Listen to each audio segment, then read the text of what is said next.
Sejam bem-vindos a uma nova videoaula produzida pela Escola Superior do Ministério Público da União sobre o tema Alguns efeitos importantes da execução trazidas pelo novo CPC. Meu nome é Sandoval Alves da Silva, sou procurador do trabalho, professor universitário das disciplinas Teoria Geral do Processo, Processo Civil Individual e Coletivo, e estou aqui para dialogar, mais uma vez aqui pela escola, acerca de um tema tão intrigante, de uma nova roupagem trazida pelo Código de Processo Civil. Obviamente que os efeitos da execução ou de um cumprimento de uma decisão judicial são variados no novo CPC. O principal deles é que a obrigação seja cumprida, que seja adimplida. Se é uma dívida de pagar, que se pague, que é de fazer, que se faça, de não fazer, que se não faça. Não é deste efeito que eu vou falar, nem tampouco daqueles mais usuais ou conhecidos, como o efeito do arresto, da penhora, da alienação particular, alienação pública por meio de leilão, adjudicação. Vou falar daqueles efeitos que o Código de Processo Civil traz para a execução, que traz algumas questões interessantes, ou que tenta trazer ao crédito judicial, ao crédito que está sendo postulado em juízo, tenta trazer as mesmas garantias ou atuações que os créditos no mercado privado têm, no mercado comum têm. Portanto, eu vou falar para vocês sobre 7 possibilidades ou 7 hipóteses desses efeitos. A primeira delas, a averbação da propositura da ação de execução. A segunda, a averbação de atos de constrição judicial. O protesto judicial. A hipoteca judiciária. O cadastro de inadimplentes. O parcelamento compulsório e a possibilidade de juiz atribuir, além disso, outros efeitos.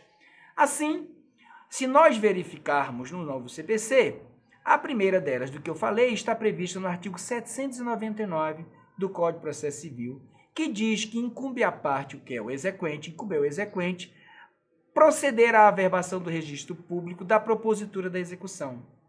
O artigo 828 traz o regramento dessa averbação da propositura da ação de execução no registro de imóveis, de veículos ou outros bens sujeitos a penhora, arresto ou indisponibilidade.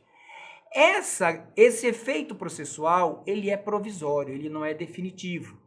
Só para que possa mitigar algum efeito danoso da demora dos processos judiciais no Brasil, propondo uma ação de execução, eu posso levar isso a registro. E depois de levar a registro, eu tenho 10 dias para demonstrar em juízo a concretização dessa averbação. Mas ela é provisória por quê? Porque ela vai até quando eu tenha outra garantia, ou seja, penhorado o bem. Aí eu tenho um prazo de 10 dias para cancelar esta averbação. Por quê? Porque eu já tenho garantido a execução. O que tem de interessante? É que esta averbação da propositura da ação de execução, se porventura houver alguma alienação ou alguma oneração durante essa averbação, eu tenho ela como fraude à execução, tornando esse ato de alienação ou oneração ineficaz em relação ao exequente. Também é interessante notar que, apesar de ser um efeito benéfico para o exequente, lhe traz grande responsabilidade. Por quê? Porque se ele fizer essa averbação de forma indevida, ou após a penhora ou outra garantia, não fizer o cancelamento dessa averbação, ele responde por perdas e danos. É um efeito interessante, é bom que se lance mão deles, mas o exequente tem que ficar bem atento para que não possa responder por perdas e danos. O segundo efeito processual trazido pelo Código de Processo Civil, que eu estou aqui a destacar, é a averbação em registro público de atos de constrição, especialmente o arresto e a penhora. Também é o próprio artigo 799, inciso 9, que traz essa possibilidade. Mas essa possibilidade, ela também é prevista na Lei 6.015 de 63, em seu artigo 167, inciso 1, 5, no artigo 844 e no artigo 868 do Código de Processo Civil. O artigo 844, por exemplo, traz a seguinte prescrição: para a presunção absoluta de conhecimento por terceiros, portanto, veja que a proteção aqui é do crédito e do terceiro possível adquirente, cabe ao exequente providenciar a averbação do arresto ou da penhora no registro competente, mediante a apresentação da cópia do auto ou do termo, independentemente do mandado judicial. Ou seja, não precisa de ordem judicial. Basta que eu pegue o auto ou o termo de penhora ou de arresto e leve a registro. O artigo 868 traz regras semelhantes no que se refere à penhora de frutos e rendimentos. Cabe também eu fazer as devidas averbações, para que se tenha a garantia do crédito ou uma possível garantia de ineficácia de um ato de alienação, caso o terceiro adquirente alegue boa-fé. O terceiro efeito processual que eu trago aqui à baila é o chamado protesto judicial. O crédito judicial, ou seja, aquele crédito que passa por algum processo judicializado, ele não tinha as mesmas garantias do crédito normal. Eu poderia ou eu posso levar a protesto, por exemplo, um boleto bancário, eu posso levar um título de crédito, mas não poderia levar uma sentença, uma decisão judicial. O artigo 517 do novo CPC traz essa possibilidade, apesar de ter trazido de forma não tão completa, não tão desejável. Aqui entendo eu que, apesar dessa possibilidade, o legislador andou mal. Por que ele andou mal? Porque ele diz que o protesto judicial só pode ser feito após o trânsito em julgado e após transcorrido o prazo para pagamento voluntário. Ou seja, um boleto bancário eu posso levar a protesto, mas uma decisão judicial ainda não transitada em julgado, eu não posso levar a protesto. Um instrumento eficaz como protesto para recebimento das dívidas, para quitação das dívidas, não pode ser utilizado para crédito judicial se ainda não transitou em julgado. É essa perspectiva que traz uma diminuição nesse efeito. Um efeito interessante, importante. Eu posso protestar em cartório uma decisão judicial, mas eu tenho que tê-la transitada em julgado e transcorrido o prazo para pagamento voluntário. A lei de protesto judicial é a lei 9.492 de 97. Será feito, portanto, nos termos do artigo 517 do CPC de 2015 e na referida lei. Outro efeito, também importante e interessante, trazido pelo novo CPC em sede de execução, é a hipoteca judiciária, que não tem os mesmos problemas do protesto judicial. Por quê? Porque não depende do trânsito julgado. Ela é muito mais eficaz, muito mais forte. A hipoteca judiciária, ela pode ser feita de qualquer decisão que condenar ao pagamento por quantia ou que tenha conversão de obrigação de fazer e não fazer em dívida por quantia. Essa decisão judicial servirá de título constitutivo para a hipoteca judiciária. E veja a força deste efeito. A decisão produz a hipoteca judiciária, embora a condenação seja genérica, embora que seja para cumprimento provisório da sentença, e pode, mesmo que impugnada por recurso dotado de efeito suspensivo.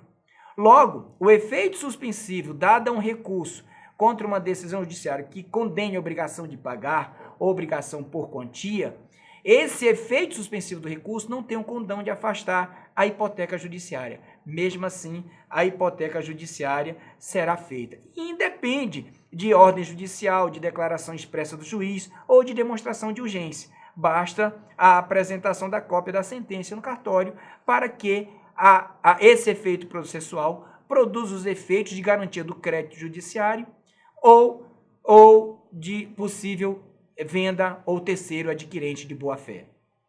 Outro efeito também que merece destaque é o cadastro de inadimplente, tão utilizado por todos, SPC, Serasa, Cadim, tão utilizado por todos para aqueles inadimplentes, também pode ser utilizado agora para o crédito judiciário.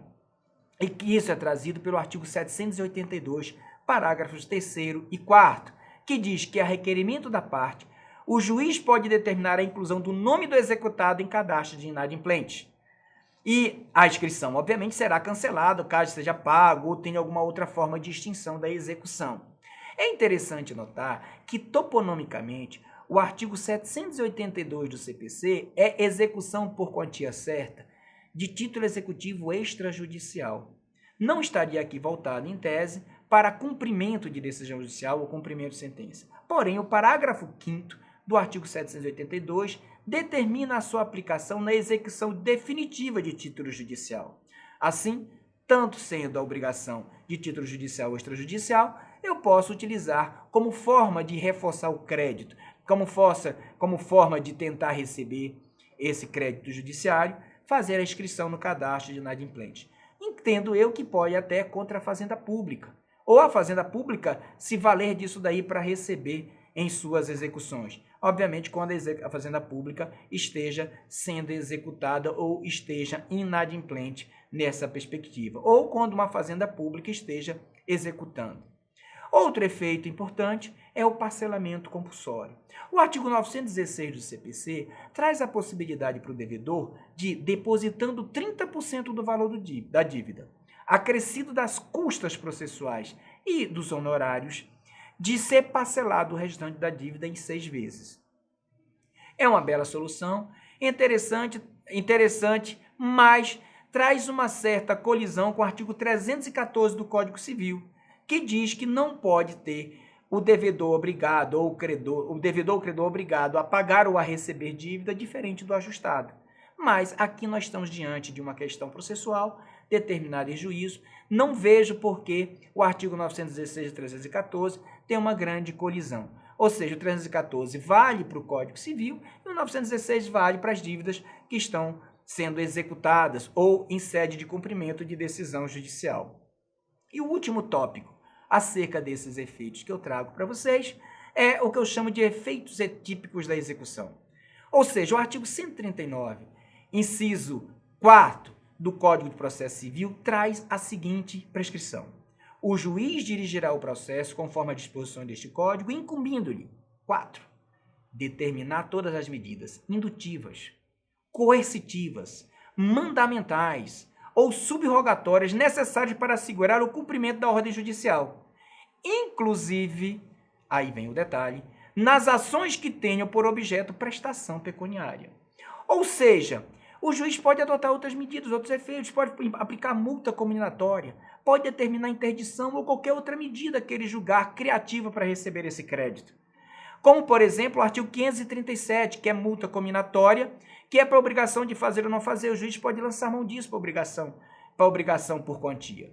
É interessante notar que esse dispositivo parece isolado no CPC, e mas ele foi previsto numa sistemática de proteção do crédito por quantia.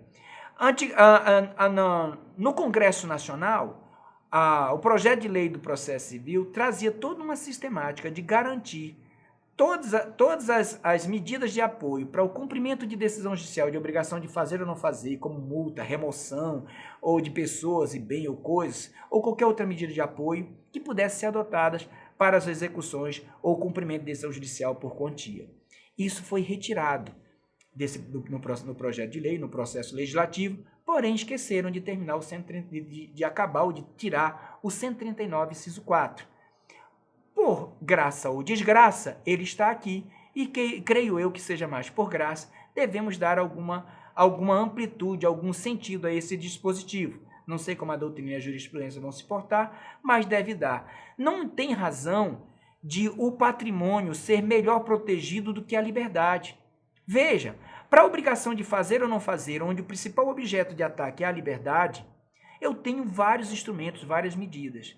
E não poder adotar medidas iguais ou semelhantes porque eu estou atacando o patrimônio do devedor, que está inadimplente, que não pagou sua dívida. Por essa razão, entendo eu, o 139.4 deve ser utilizado como uma forma atípica de efeitos processuais de cunho jurisdicional. O próprio juiz pode adotar. Era isso que eu tinha para falar e anunciar para vocês, não exaurindo todos os efeitos da execução, mas aqueles que eu julguei interessante para comentar entre vocês, numa execução que o Ministério Público esteja fazendo ou qualquer outro advogado que possa lançar mãos. Eu convido vocês ainda a assistir nossas outras videoaulas, que trata sobre a distribuição dinâmica do ônus e do dever probatório no novo CPC, o direito de não produzir prova contra si mesmo e a estabilização da tutela provisória, que são instrumentos novos trazidos pelo CPC de 2015. Muito obrigado.